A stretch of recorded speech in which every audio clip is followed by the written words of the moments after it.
aqui hoje para o último vídeo da sériezinha de dicas para escritores a respeito dos elementos da narrativa. E hoje nós vamos falar dos dois últimos elementos ao mesmo tempo, o tempo e o espaço dentro da narrativa. Então, algumas dicas relacionadas a isso, beleza? Vamos lá!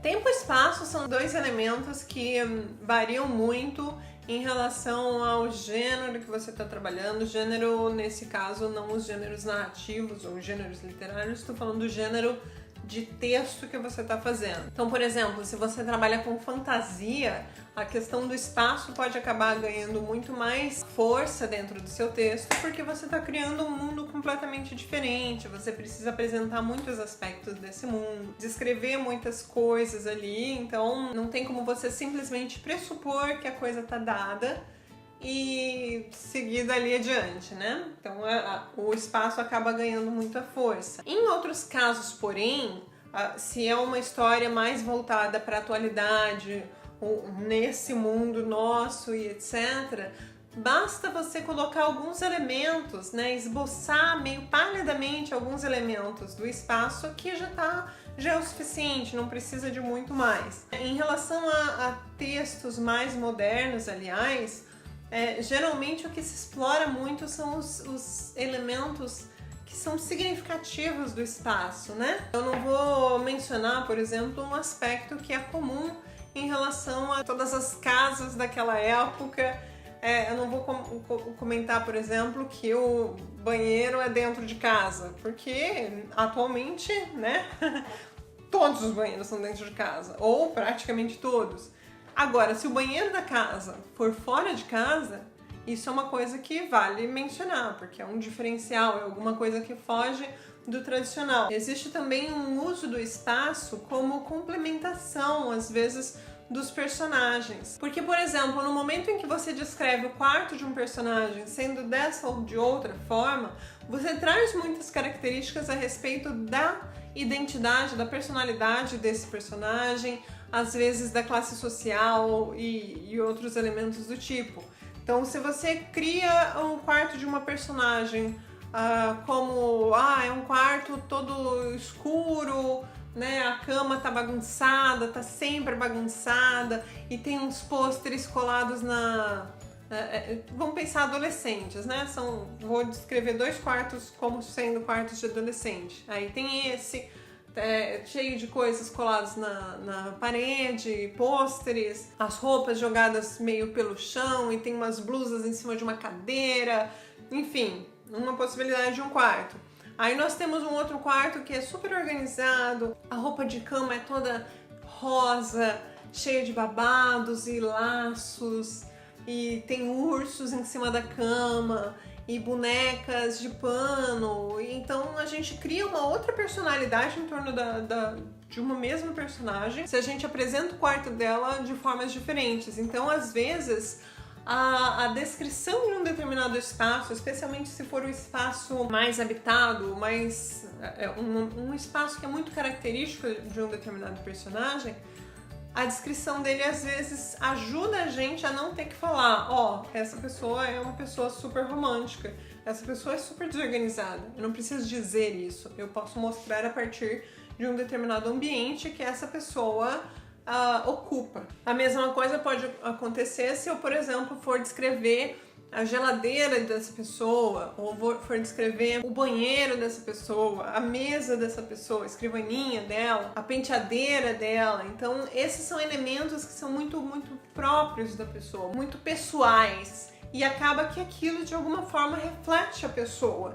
Então, são elementos que vale a pena descrever se é importante dentro da sua história mostrar essa característica.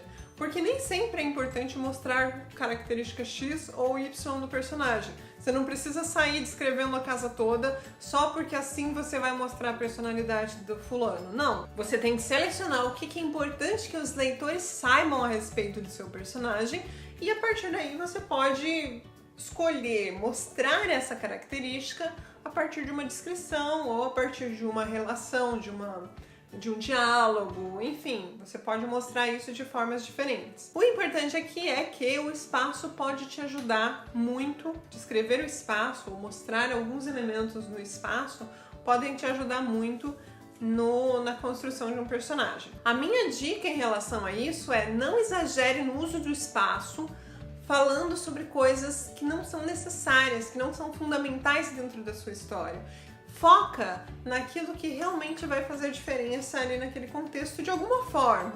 Pode ser que não seja tão direto, mas vai fazer diferença você falar isso ou falar aquilo. Nesses casos é interessante descrever o espaço. Em outros casos, que é só descrição, é melhor não falar. Porque como eu falei pra vocês lá no vídeo sobre enredo, que eu vou colocar aqui em cima, descrições deixam a história mais lenta. Então você tem que saber que nesse momento em que você está descrevendo, não está acontecendo nada com o seu personagem e tá só aquela câmera passando, assim, mostrando as coisas. Então saiba que isso aqui é um tempo mais lento. Use com moderação para que o seu leitor não fique cansado de ver descrições e acabe pulando um monte de pedaço do seu texto, né? Eu acho que essas são as dicas principais que eu queria falar para vocês a respeito de espaço, né? Tente usar o espaço de forma inteligente e lembre-se sempre que descrições de espaço acabam diminuindo a velocidade da sua narrativa, então você tem que usar com moderação. Em relação à questão do tempo, nós temos dois aspectos que a gente tem que pensar. Primeiro, o tempo verbal e segundo, o tempo próprio da narrativa. E dentro desse tempo próprio da narrativa, você tem que pensar que existe um tempo cronológico e um tempo psicológico, né? Então vamos falar primeiro do tempo verbal. O tempo verbal na narrativa é uma coisa muito importante de se decidir logo no começo da sua história, porque te poupa contratempos depois no processo de revisão e etc. Decida então se você está contando a sua história no passado, com verbos no passado, ou se você está contando a sua história no presente, né, usando verbos no presente. Na hora que você decidir, uma dica para ajudar vocês. Vamos supor que você tem um diário de escrita, que você escreve, você vai marcando anotações ou um arquivo separado no computador, se você usa mais computador, que você vai guardando anotações a respeito do seu processo de escrita, do andamento do seu texto e etc, né? Qualquer tipo de informação que te ajude a continuar de onde você parou o seu texto. Se for um conto, não precisa ser um arquivo extra, pode ser de repente lá em cima no comecinho do conto, você tem algumas informações e tal. Enfim, nesse espaço à parte, que você registra as informações que te ajudam no processo da escrita desse texto, registrem logo no começo qual é o tempo verbal que vocês vão fazer esse texto. Presente, passado. E sempre que vocês tiverem que interromper o texto e depois forem voltar, deem uma olhadinha lá. Eu estou escrevendo esse texto no passado, para continuar no passado. É melhor escrever no passado, no presente, no futuro? Você que escolhe, meu filho. Você que tem que ver qual que é mais confortável para você e o que você acha que vai aproximar ou distanciar mais do leitor e etc. Uma opção, quando se trata de fazer um texto longo, é você testar. Testa ali nos primeiros parágrafos, presente, passado, vê como é que fica, né? Vê qual que fica mais confortável na hora de você ler.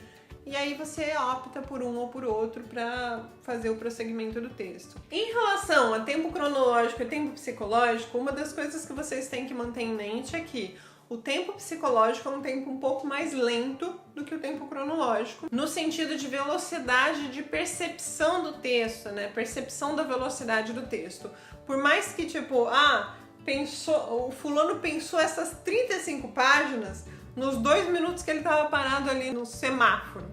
Então quer dizer que esse tempo aqui do pensamento é um tempo muito mais rápido, né? Porque passou tudo isso aqui em 2 minutos. Sim, em teoria, só que no momento da leitura, o tempo da reflexão é um tempo mais estendido. Então a percepção que o leitor tem desse tempo é uma percepção um pouco mais lenta. Isso não significa que é ruim.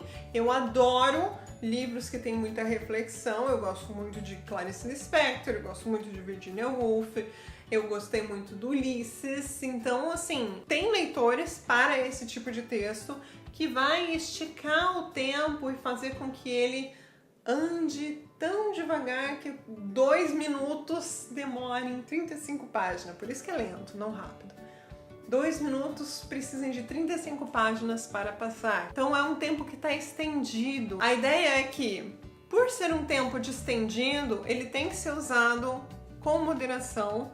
Ou, não, eu vou fazer o meu livro inteiro em tempo distendido. Ok, mas toma cuidado com a forma como você está fazendo isso. Não se extrapola, porque tem um limite entre o tempo distendido, que é agradável, que é interessante, curioso e que faz com que o leitor reflita, e o tempo que é simplesmente cansativo. Evita ao máximo que o seu tempo distendido se transforme em tempo cansativo. Outra coisa que você tem que prestar atenção em relação ao tempo cronológico, especialmente, se você tem várias coisas acontecendo ao mesmo tempo, então se você tem trama, subtrama e outros acontecimentos e depois personagens que se encontram, se faz sentido esse encontro cronologicamente. Então, o personagem A, ele vai passar por determinados acontecimentos e o personagem B vai passar por determinados acontecimentos, e aqui em X eles vão se encontrar. Analisa. Isso aqui, essa temporalidade, faz sentido para que ele esteja aqui no mesmo momento X que esse aqui esteja aqui? Porque isso aqui, esse contexto aqui é um contexto muito propício de criar furos na história, né? Porque, isso aqui não, mas esse acontecimento aqui faz com que ele chegue no X aqui e não nesse momento. Tem que analisar bem, tem que organizar bem a sua história para que isso aqui aconteça de fato. Não seja só uma coisa retórica sua. Você falou que aconteceu, mas na verdade você fez esse aqui correr pra caramba para que ele chegasse no mesmo ponto que o outro ao mesmo tempo. Outra coisa que eu não tinha mencionado antes a respeito do tempo é a questão de época. Porque você pode criar histórias no passado, né, que estão ali ambientadas no passado, ambientadas no presente ou ambientadas no futuro possível, futuro alternativo ou num presente alternativo, enfim, vocês têm muitas possibilidades. A maioria dos problemas nos livros acontecem com as temporalidades que não são a presente, né? Porque a presente você tá aqui, você tá vendo como as coisas são e etc. Então acaba não ficando muito anacrônico. Mas o anacrônico, tipo, a cronologia tá errada ali, não tá batendo. Mas no passado e no futuro, histórias ambientadas no passado ou no futuro, acontece muita anacronia. Então, lá no passado, e eles estão lidando uns com os outros, ou falando gírias que são do presente, ou falando coisas, ou usando coisas, vestimentas que só surgiram uns 100 anos depois daquele momento que você localizou eles. Então, quando vocês estão trabalhando com o passado, ambientando a história no passado, vocês têm que pesquisar muito, muito, muito mesmo, para que você não crie anacronias históricas. Mas é proibido? Não pode pôr anacroniazinha aqui? Não tem nada proibido. É que pode ser que fique esquisito só. Mas proibido não tem nada proibido. É mais interessante que você tenha esse cuidado para que ninguém fique assim, olha esse aqui, esse rapaz escrevendo aqui sobre a década de 50, mas aí colocou esse negócio aqui que só aparece na década de 80. Você vai explicar como isso? Você não vai explicar. Licença poética? Mas enfim, é um cuidado que tem que se ter. Agora, em relação à linguagem, tem outra questão. Quando a pessoa escreve uma história de época, às vezes ela tende a querer usar umas palavras mais empoladas, como se aquilo fosse ser de época. Pode ser uma palavra muito comum na época e tal, mas assim, uma linguagem muito, muito esquisita não vai ajudar muito. Então, às vezes, eu acho que pode-se usar uma licença poética um pouco maior na questão dos diálogos. Não que eu vá colocar gírias atuais num diálogo que é passado numa história de época. Mas assim, se você exagera muito na linguagem de época, o livro acaba ficando muito chatão, muito difícil de ler e etc. Se você conseguir fazer ali um meio termo entre usar de vez em quando uma linguagenzinha de época, ou uma estrutura de época, mas sem complicar muito a linguagem e ao mesmo tempo sem também levar gírias daqui para lá, eu acho que é uma licença poética mais interessante, porque é uma situação passada, mas ela se torna mais gostosa, mais acessível quando a gente tem esse formato, né? Em relação ao futuro, o maior problema geralmente é criação de coisas num futuro muito próximo que não poderiam surgir num futuro muito próximo. Então, por exemplo, a pessoa cria uma história que está se passando em 2025 ou 2020. A gente está em 2018.